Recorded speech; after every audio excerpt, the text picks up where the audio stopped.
In terms of quality, Vauxhall is now right up there with Volkswagen, and the new Astra is proof. For instance, it looks pretty classy on the outside.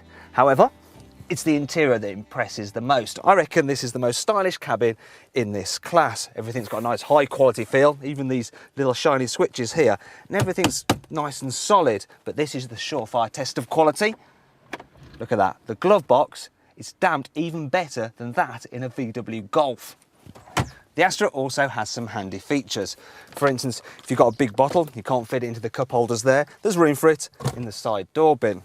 All cars come with auxiliary input, so you can listen to your iPod through the car's stereo. And if you go for one of the models with sat-nav, they also have a USB interface, so you can just listen to music directly off a pen drive. And finally, if you go for one of the higher spec cars, such as this SRI model, it'll come with an electronic parking brake, which is the kind of feature you only normally get on much more expensive cars. And it means that if you lend your Astra to your children, they can't use it to practice handbrake turns.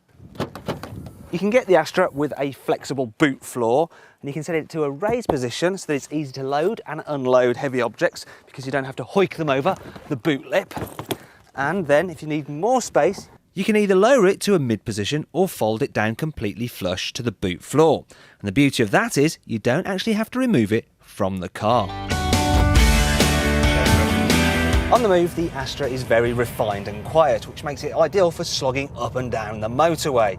Also, it's very comfortable too. The suspension does a great job of ironing out imperfections in the road. I mean, this one is particularly bumpy, and we're not kind of bumping and jiggling about too much. The Astra is particularly good with the excellent 1.4 litre turbo petrol engine, which is the pick of the range due to its perfect balance of performance and economy. However, not everything about this Vauxhall is great.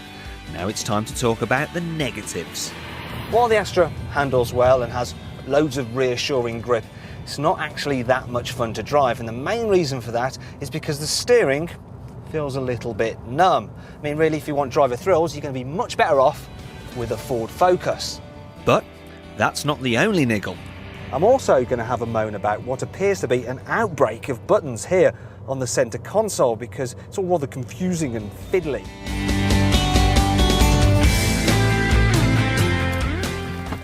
To show you another problem, you'll need to follow me into the back.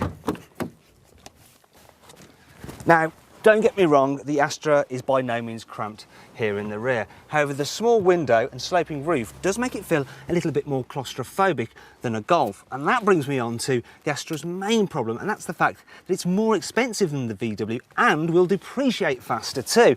But if you're willing to haggle, you can get some great discounts from dealers, which make the Astra a lot more competitive. So if you want a comfortable, classy motorway cruiser, it could be the car for you.